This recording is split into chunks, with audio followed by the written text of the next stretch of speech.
So ayan guys, I am currently here at Roadstar. So sila lang yung merong system. Thank God nakapunta ako dito ulit kasi dito ako nagpa-tint before, if you can remember. So ngayon dito ko ipapa-wheel alignment yung unit ko kasi meron silang system para sa MG5. Ayan guys, this is good news para sa lahat, especially para sa mga MG5 car owners. Kasi very hard to find yung system ng MG5 since bago pa to. Eto guys, so just to prove you, eto siya. Eto yung system nila. So dito lang sa Roadstar, finally, maa-align na yung unit ko. So we'll see kung meron bang diferensya yung wheel alignment ko after 3.5 years and 28,000 kilometers. Say name mo, sir? Mark, sir. Mark. So si Sir Mark yung nag-confirm na merong system para sa MG5. Kasagaran sir, mga pilam yun nakatuig o pila ka kilometers kailangan i-wheel alignment. Kana, 3.5 years, okay na? Okay na. Okay. Every 6 months, pwede ka balik checking alignment or para po ma-check niyo muna kung nabay na daot nga parts sa suspension part. sa suspension. Okay. Ayan guys, that is coming from the expert. Si pangalan mo boss? RJ, sir. RJ. So, andito si Sir RJ. Che-check nila kung meron bang diferensya yung suspension.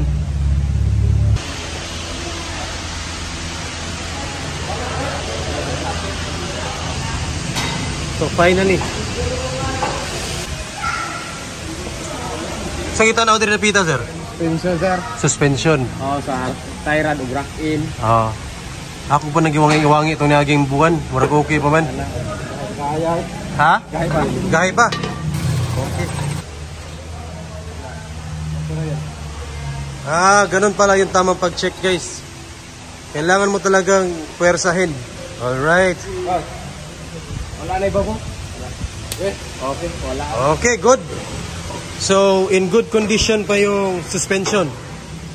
So, i-check lang nila yung wheel alignment ngayon.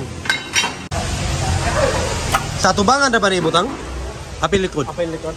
So ayan guys, parang receiver yan. Then yun yung laser nya. Ayan guys, oh, nakikita na dito sa computer. Handos! Tinutulak pala siya. Okay. So ito yan guys, oh. So sa ganitong mga kotse, kailangan talaga na merong system. Computerized na talaga lahat.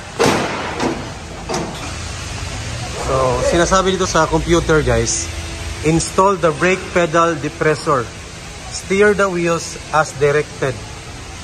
So, meron talagang process. Ayan gumagalaw na yung gulong. Tsaka ito rin, gumagalaw. Alright. Nice.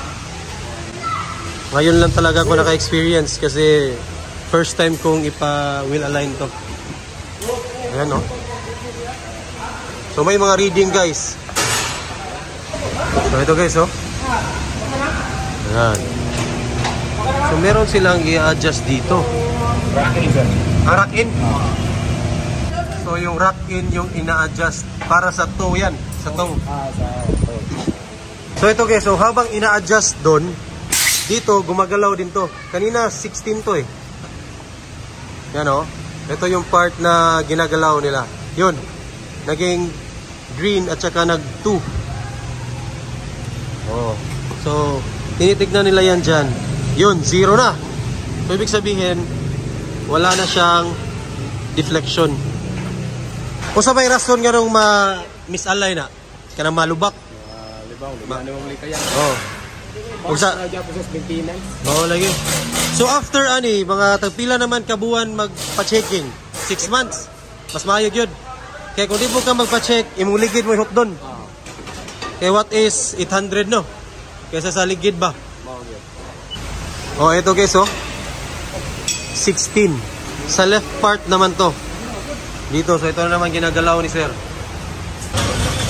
Ayan guys, na 0 na rin.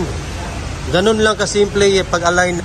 Basta merong proper equipment at saka skilled na mga mekaniko. Kasi sila naman talaga yung nakakaalam kung ano yung gagalawin or i-adjust.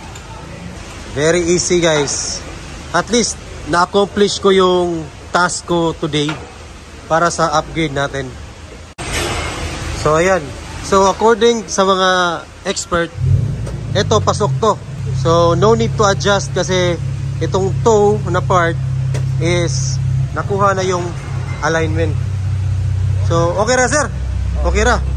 We are good to go and safe na tayo sa upgrade natin. So ayan guys. Ako tara guys. Okay na. Asa ni atag? Dito ka na guard? Ganda baliw ko be. So ayan guys, tapos na. So thanks to the crew. Thank you. Sir Mark, thank you. Diri na guys, dito lang sa Roadstar. So lahat ng mga ka-club ko na MG5, nandito lang tayo magpapa wheel alignment. So thank you, I'll see you on my next vlog.